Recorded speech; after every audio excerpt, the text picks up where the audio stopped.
kills for the first time, she can become hungry for more.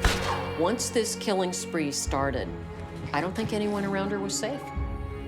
A nurse betrays her patient's trust to satisfy dark desires. She could only feel pleasure when she was inflicting pain.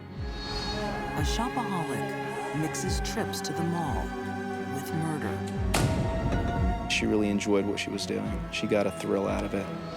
And a babysitter calls an end to playtime by killing. It just amazed her that she could do this and nobody pick up on it. These are deadly women, damaged by life, excited by death. They are disturbed.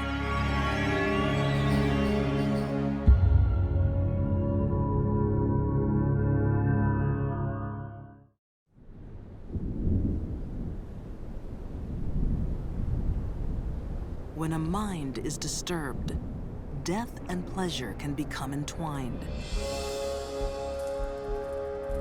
As they were one night in 1889 at Massachusetts General Hospital. I have something for you to drink. It'll make you feel better. Amelia Finney is a patient in pain. She hopes the medicine will bring relief. But her nurse's intent is not to heal. It's to harm. She had no empathy for others. She enjoyed what she did. She could only feel pleasure when she was inflicting pain. Nurse Jane Toppan gives Amelia a toxic cocktail. As Amelia feels the effect, she's joined in bed by her nurse. Can you imagine the fear? Waking up in your hospital bed with your nurse straddling you, looking into your eyes, and you are helpless to do anything, even cry out because she's overdosed you with a sedative? Professor Harold Schechter believes Jane Toppan was one of the most dangerous nurses who ever lived. Jane Toppan appeared to the world to be a very jolly and caring and nurturing human being. But of course, underneath that, she was the very opposite. To understand what motivated Jane's crimes, Schechter would have to turn the clock back almost 150 years. To New England in 1863. An alcoholic called Peter Kelly enters a Boston asylum. A sole parent, Kelly wants to be rid of his young daughter once and for all. He was obviously totally incapable of dealing with her, and he put her into an orphanage. 6-year-old Jane will never see her father again.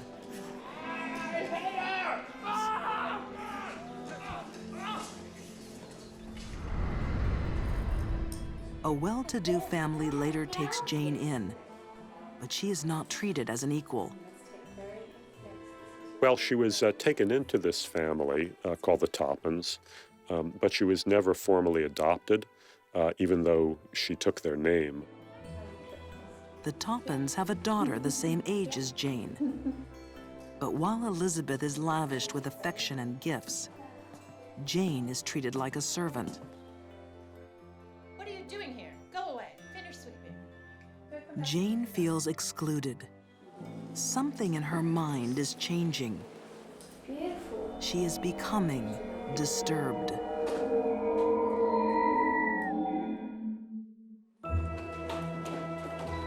Years later, Jane Toppan is a student nurse. Hello, Mr. Chick. While her fellow trainees are motivated by compassion and kindness, Got a special dose for you today. Jane is driven by darker desires. The decision to become a nurse was hers alone, and I believe that decision was to gain access to potential victims. Hospitals became happy hunting grounds for her. A great advantage of nursing for a personality like Jane Toppan is that it gave her ready access to very helpless victims that she could torture in the various ways that she enjoyed. Jane is fascinated by the effects of drugs, especially morphine, a drug familiar to forensic pathologists like Janice Amatuzio. Morphine is an opiate medication. It's been used for centuries to relieve pain. But like all other opiates, when it's used in excess, it has a very dangerous and profound effect. Jane experiments with poisons on her patients. Patients like Amelia Finney. Jane Toppan administered some medication to her that put her into a deep slumber, but she was still semi-conscious. How do you feel? Morphine has a profound effect, and that is on the respiratory system. And when the respirations slow down, the oxygen in our blood decreases as well. So there's going to be loss of consciousness. And so morphine will depress all of the systems, and in an overdose, the person will simply stop breathing. But Jane doesn't want Amelia to die, just yet. And she felt Jane Toppan get into bed with her and pull her bedclothes aside and begin to caress her in a very, very erotic manner. Amelia thinks she is dreaming, but the reality is far stranger. She's in the clutches of a nurse who feels perverse pleasure while watching her patients die. Jane does not fit the classic profile of the mercy killer, the nurse killer, because of the sexual component of her crimes, of poisoning her victims with morphine and then crawling into bed with them and holding them and kissing them and then looking into their eyes as they were dying. This is not what we usually see. Jane was different. Tonight, Jane Toppan's desire to kill will be unsatisfied. When someone else enters the ward, the murderous nurse flees. Amelia Finney recovers. Only years later would she realize how lucky she was that night. Her nurse would go on to become the most prolific female serial killer in American history. She wanted to be the best and the most famous in the world, the highest body count. She might have achieved that. Jane Toppan is known to have murdered 31 of her patients. She may have killed dozens more. Nobody had ever encountered a female murderer, or really even a male murderer, who had killed so many victims so cold-bloodedly. Jane is so disturbed it doesn't matter who she kills. Where there is death, she finds pleasure. She murdered young and old. She murdered male and female.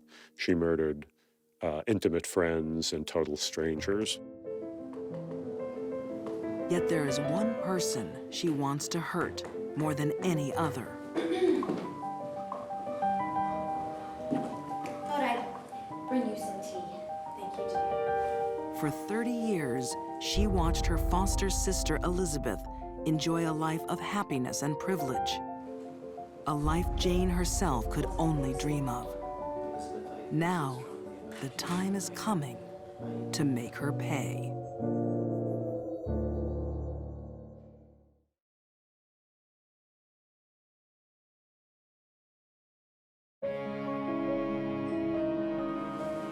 In the summer of 1899 on Cape Cod, Massachusetts, Elizabeth Brigham has mysteriously fallen ill.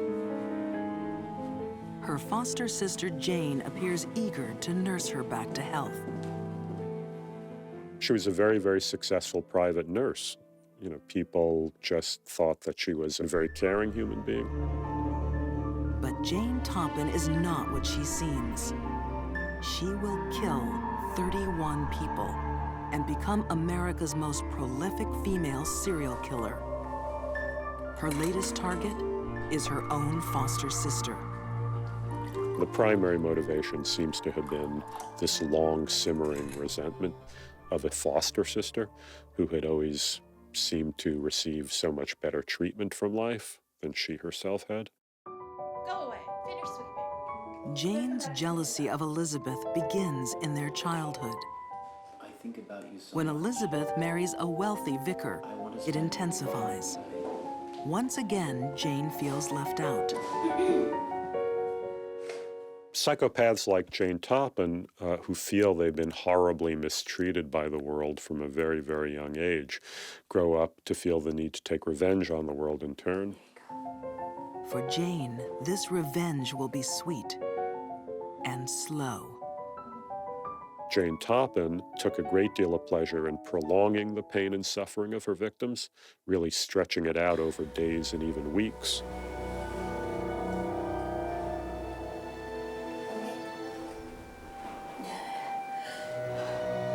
A lot of killers are not sadistic.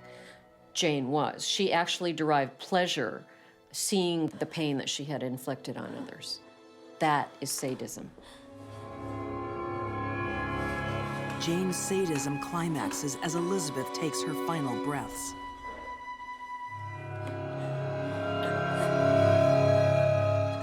There are female serial killers who derive perverted sexual pleasure from inflicting death on their helpless victims.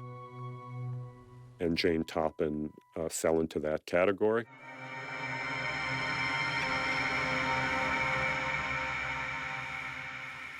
Later, Jane admits that Elizabeth is the only victim she truly hated. This murder had a clear motive, but what about Jane's other victims? Could her murderous desires be tied to the mental history of her own family? The father who abandoned Jane when she was a child would later succumb to insanity. His nickname was Kelly the Crack, as in crackpot. And there were these stories that at one point he sewed his own eyelids shut. But while Jane's father suffered psychotic episodes, losing touch with reality, Jane herself had no such symptoms.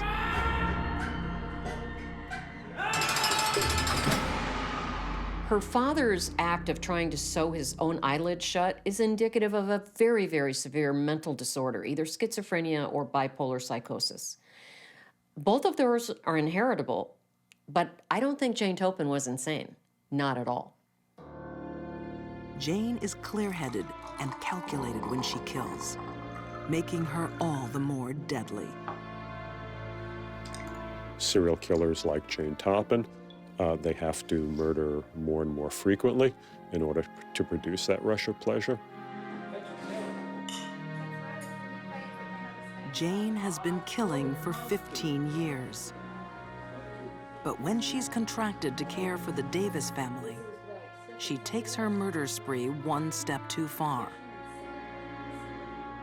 I don't think serial killers want to get caught. They simply get sloppy. They get away with it so many times that they begin to think they're invincible and invisible.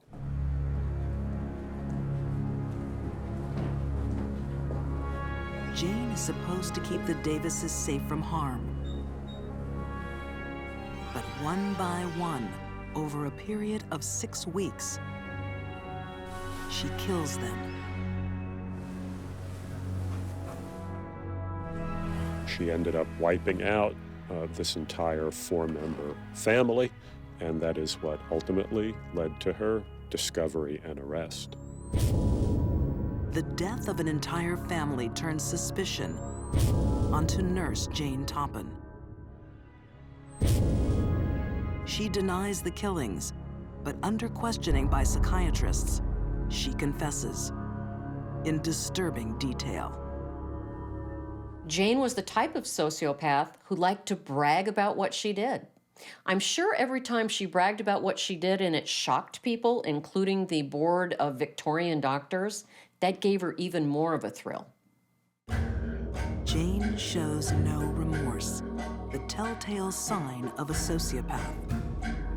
She spends the rest of her life in a mental institution and is remembered as the most dangerous and disturbed nurse who ever lived.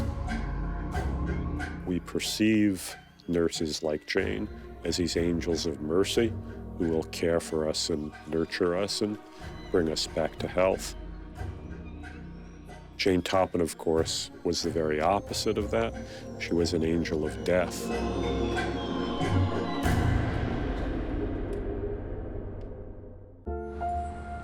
A disturbed mind can lash out when it's least expected, as it did on a clear morning in Canyon Lake, California. 38-year-old Dana Sue Gray is setting out on a shopping trip. There was something about money and having it and spending it that made Dana Sue feel important. She looks like a typical suburban mom on her way to the mall. But Dana is a woman with a startling secret.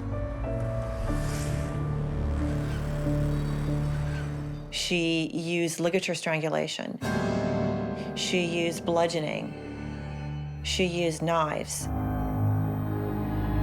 Dana Sue Gray is a psychopath. She just committed a brutal murder. Now, she needs some retail therapy.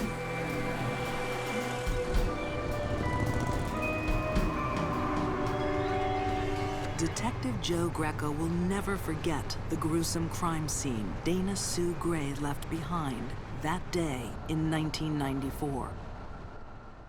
It was a shock because it was only my second homicide case as a detective, and it was overwhelming. 66-year-old June Roberts has been strangled and bashed with a bottle. It crossed my mind that I had a serial killer on my hands. No one has ever seen a serial killer like this one. She's in a class all her own.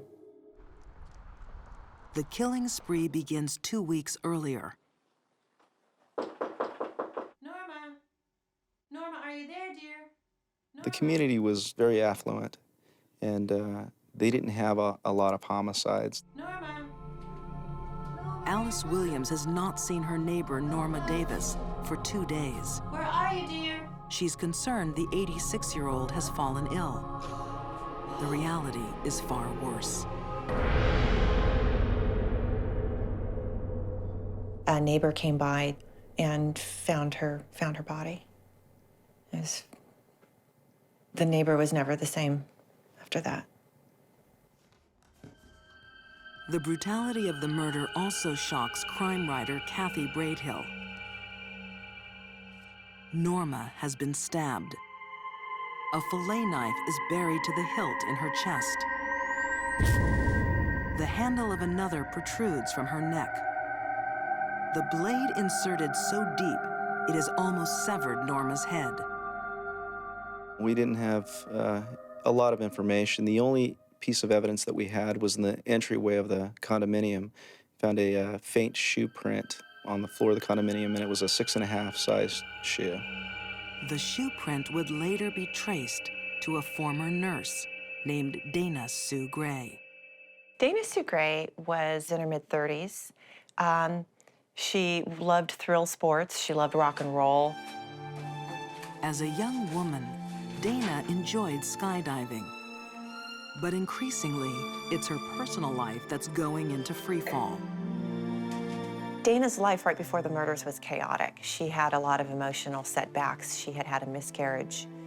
She had also sunken into depression and alcoholism, and she was accused of stealing drugs from her job as a nurse. Fired from her job. Separated from her husband. She seeks solace in alcohol and prescription drugs. We really don't know why she had started to use drugs. We're thinking perhaps it was because of the depression from the miscarriage. It could have been any number of things.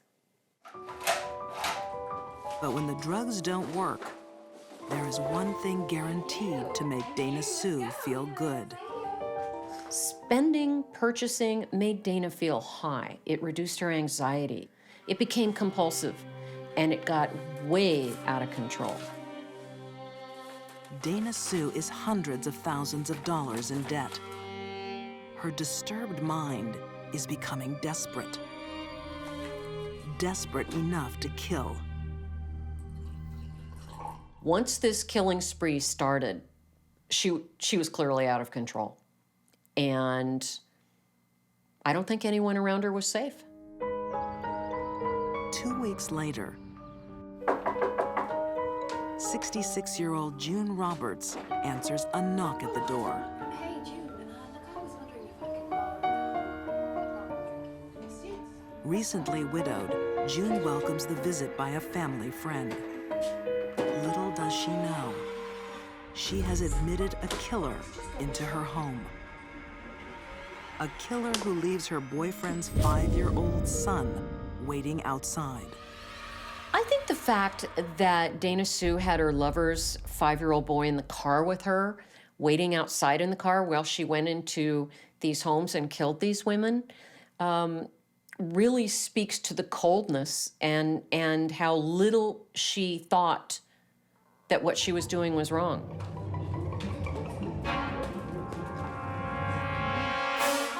Here it is, look.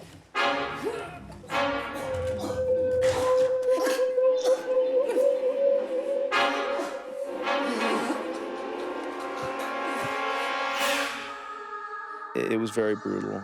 The victim had been strangled with her own telephone cord and actually tied to a chair. And she was struck so hard it fractured her skull.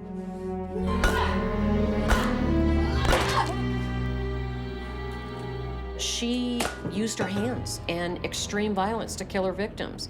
We don't usually see this in female serial killers. We usually see poison or gun. With a gun, you can kill someone from afar. Dana Sue wanted hands-on.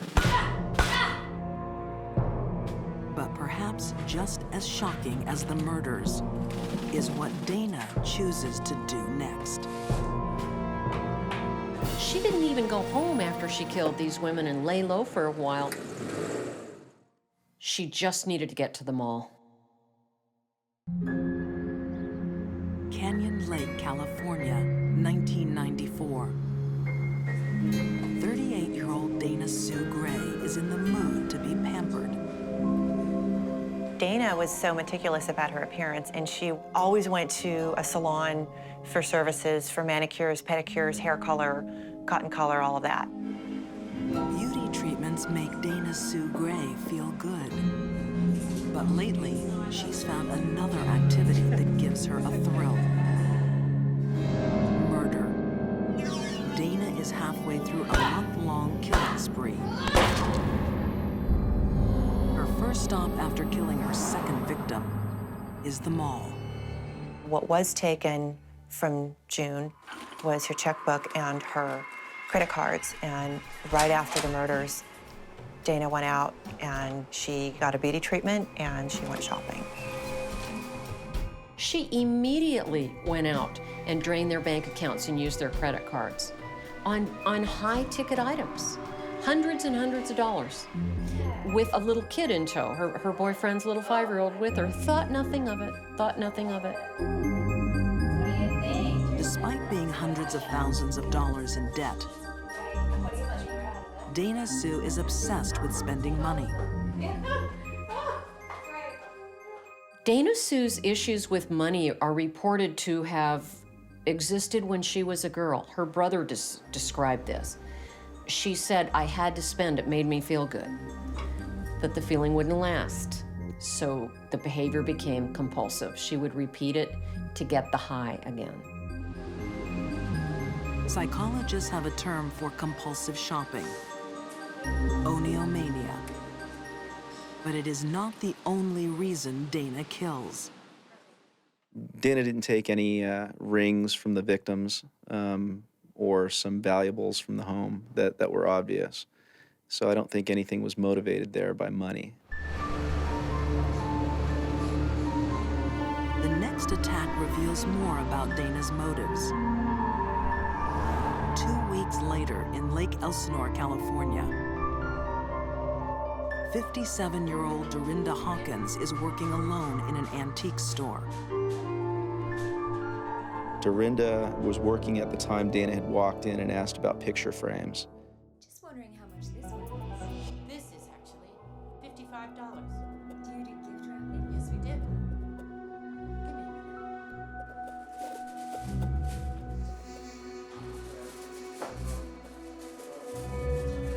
And it was there behind the framing tables that Dana strangled Dorinda.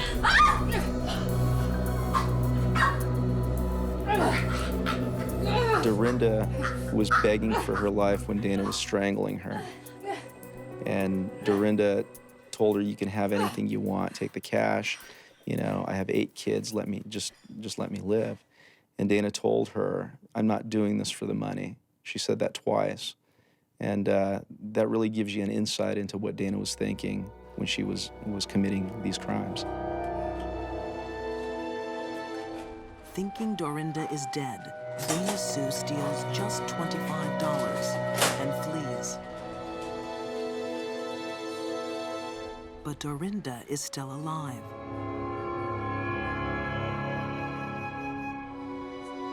She's had a lucky escape from a woman with a long history of violence. When Dana Sue was a young girl and she would be reprimanded or punished by her mother, it was reported that she frequently lashed out violently as a little girl and grew up to do it as a woman. Dana Sue is motivated by more than money. She also has a deep-seated need for power, a need she satisfies with murder. Dana liked the fight, and we believe that she killed because she enjoyed having power over somebody and watching them struggle and watching them die. There is something hidden in Dana's past that explains not only why she killed, but who. As police trace the clues left by her shopping sprees, the final piece in the puzzle of Dana Sue's disturbed mind is about to be revealed. We were able to do a paper trail with the credit cards and go to the different stores that she had used these credit cards at. And with the merchants, we were able to get a general description of this suspect. I'm wondering if you've seen this woman. The shopkeepers recognize the face. So do residents of Canyon Lake. Dana Sue Gray is arrested for murder. When they finally did apprehend her, her Cadillac was full of grocery bags. Her house was full of expensive perfume. I mean, she had a veritable department store in her house. We have statements proving that you had spent these cards. Dana Sue Gray denies the murders. But while she is questioned by Detective Joe Greco, the case takes a horrifying turn. In the interview, Dana began talking about finding a purse, and that purse belonged to a woman by the name of Dora Beebe. In the station, at the same time, there were sheriff's deputies working another murder. Joe went to them and asked them the name of their victim. They told him Dora Beebe, and Joe instantly said, "Well, we have your suspect in the other room." Earlier that day, Dana Sue had knocked on the door of a stranger, asking for a map. So I knew that we had the right suspect in this case, but I did not know that on the same day that I was serving the search warrant, she was out killing her last victim. Just wait a minute, then I'll be out. Like Dana Sue's other victims, Dora Beebe is elderly, alone, and totally unprepared for a vicious attack. What are you doing? Dora Beebe was found murdered inside her home. She was beaten with a clothes iron, and her skull was fractured. To psychologists, the attack on Dora Beebe is the final clue in a revealing pattern. All 4 of Dana Sue's victims were elderly women. Women old enough to be her mother. Dana Sue had a lot of unresolved anger toward her mother. I think these older women that Dana Sue killed represented her mother, and she was just unleashing rage and anger. To avoid the death penalty, Dana Sue Gray pleads guilty to multiple murders. A desire for money, a need for power, and a hatred of her own mother. Dana Sue Gray's disturbed mind made her a ruthless killer who will spend the rest of her life behind bars. Then when you look at her history, and you see how violent she could be as a child with her mother when she was reprimanded, this was a murder spree in the making for 30 years. She enjoyed doing things that were risky. She was a thrill seeker, and I think that she really enjoyed what she was doing. She got a thrill out of it.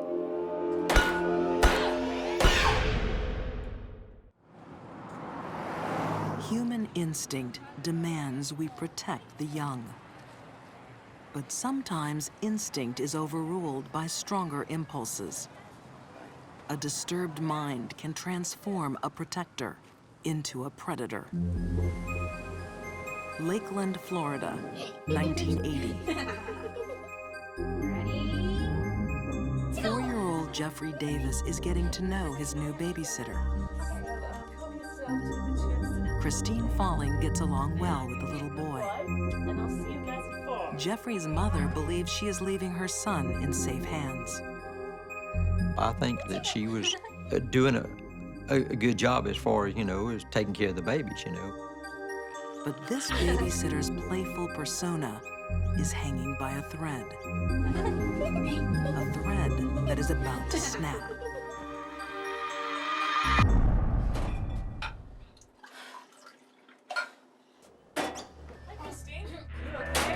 When the mother of Jeffrey Davis returns home, she walks into a nightmare.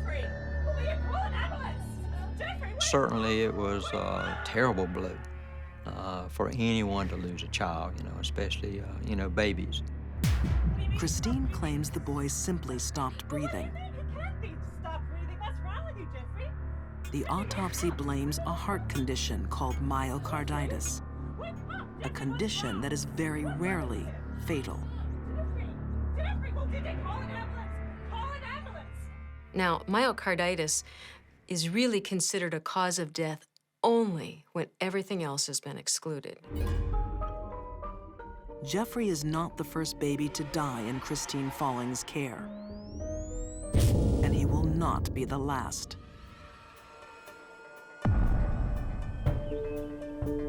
When the deaths are reported to the sheriff of Calhoun County, Buddy Smith, he knows something isn't right.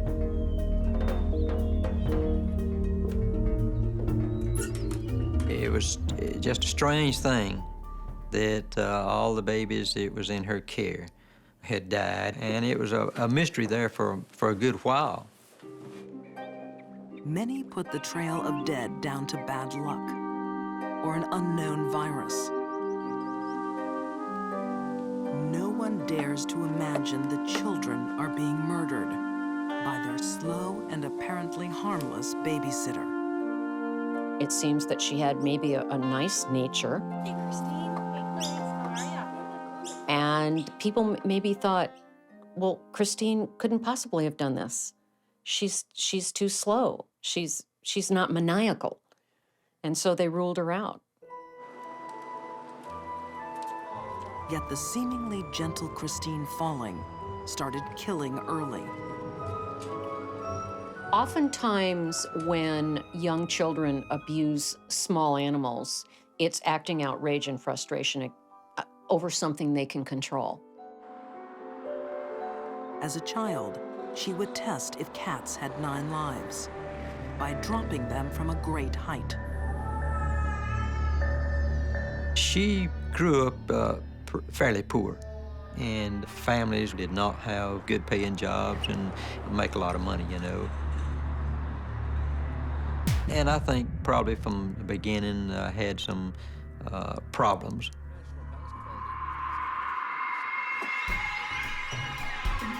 Local police were well aware that Christine didn't have a happy childhood. She was abused sexually and physically. I recall the former sheriff, W.C. Reeder, worked a case where the child was taken to the hospital. And the first word he got from the mother was that she had gotten run over by the car. And he got to checking into it further and found out that this child had been beaten pretty bad with a bottle. Because of Christine's family situation, the early life poverty, the low IQ, I don't think she stood a chance of having a normal life. Poverty and abuse leave their scars on Christine. But they are not the only reasons she becomes a killer. By the time she turns 18, Christine Falling is a ticking time bomb.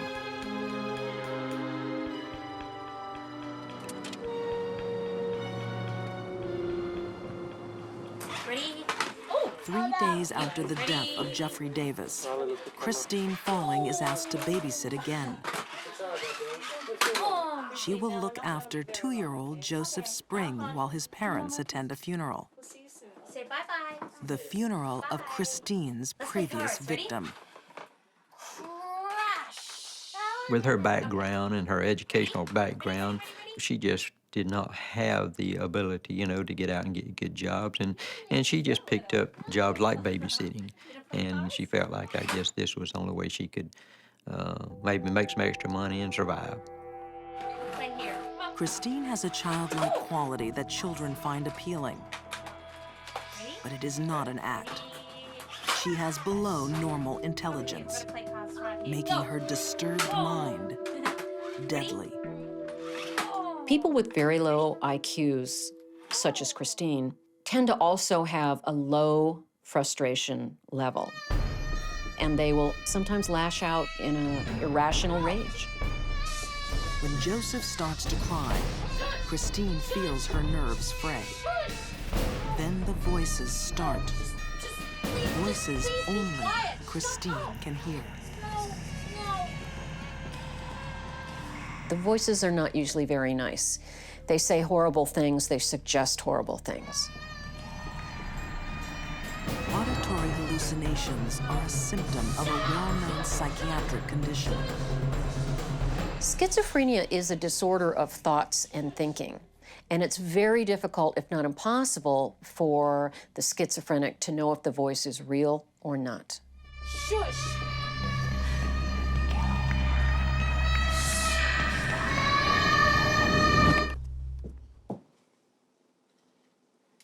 Joseph has been silenced, but the voices in Christine's head have not.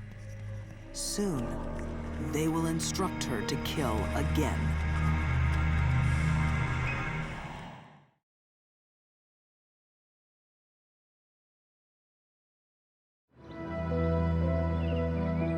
At a children's graveyard in Calhoun County, Florida, tombstones bear witness to lives cut tragically short. Some by accident, some by illness, some by murder. You know, I was just amazed that it wasn't picked up on sooner. In the early 1980s, a babysitter called Christine Falling is killing children in her care. Authorities believe the deaths are of natural causes. She never gave a good explanation as to why, other than she'd saying these babies would start crying and she couldn't get them to hush. Leaving a child alone with Christine Falling, even for a moment, can be a deadly mistake. As her stepsister, Geneva Burnett Daniels, is about to discover. When Geneva goes inside to buy diapers for her 8-month-old daughter, Jennifer, the baby begins to cry. People such as Christine can't handle it when things don't go right. And sometimes they will lash out or attack whatever it is that's making them upset. Christine's low IQ means she is already reaching breaking point. But it's another mental condition that will push her over the edge. Christine suffered from frontal lobe epilepsy. One of the things that we do see oftentimes in people that have this, along with a low IQ, is that they later are involved in violent crimes.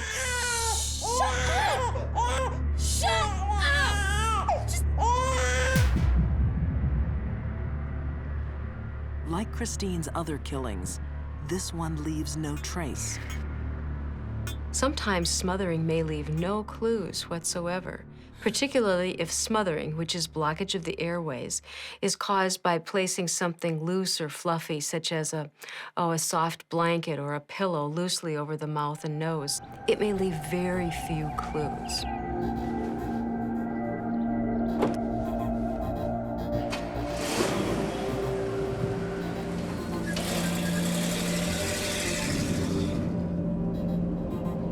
This baby ain't breathing. Jesus. Christine, what happened? I don't know. Oh my God. Oh my God, what happened to her? 5 babies die in Christine Falling's care. Under pressure from the local community, she checks herself into the hospital, asking doctors to find out if she's passing on a mystery disease to the children. I really think that her desire was that somebody really find out that she was killing these babies. The doctors find nothing, and Christine asks them to call the police. And she says, okay, I'm ready to tell you. Sheriff Buddy Smith will never forget what she said next. She said she had a way of choking these babies without leaving any signs. But she said, you know, it just amazed her that she could do this and nobody pick up on it. Christine admits to smothering 3 children. Police believe she also killed 2 other infants and a 77-year-old man. Poorly educated, mentally disabled, and brutally abused, Christine Falling's future has never been bright. And now she will spend it behind bars. I was pretty much convinced after working this case that is, if you're mistreated by your parents or someone else, then you tend to be the same way whenever you get grown. She's often said in her incarceration, I think back, I wonder why I did this. I don't see her as a sociopath. I see her as a very poor soul, who, by the way, needs to remain in prison. For these deadly women, murder became a habit too strong to resist. Nurse Jane Toppan found pleasure in her patient's pain. Dana Sue Gray's lust for money and power made her murder on the way to the mall. And Christine Falling let her anger explode on kids who couldn't fight back. Life dealt them suffering, and they returned it in kind, driven to murder by minds that were disturbed.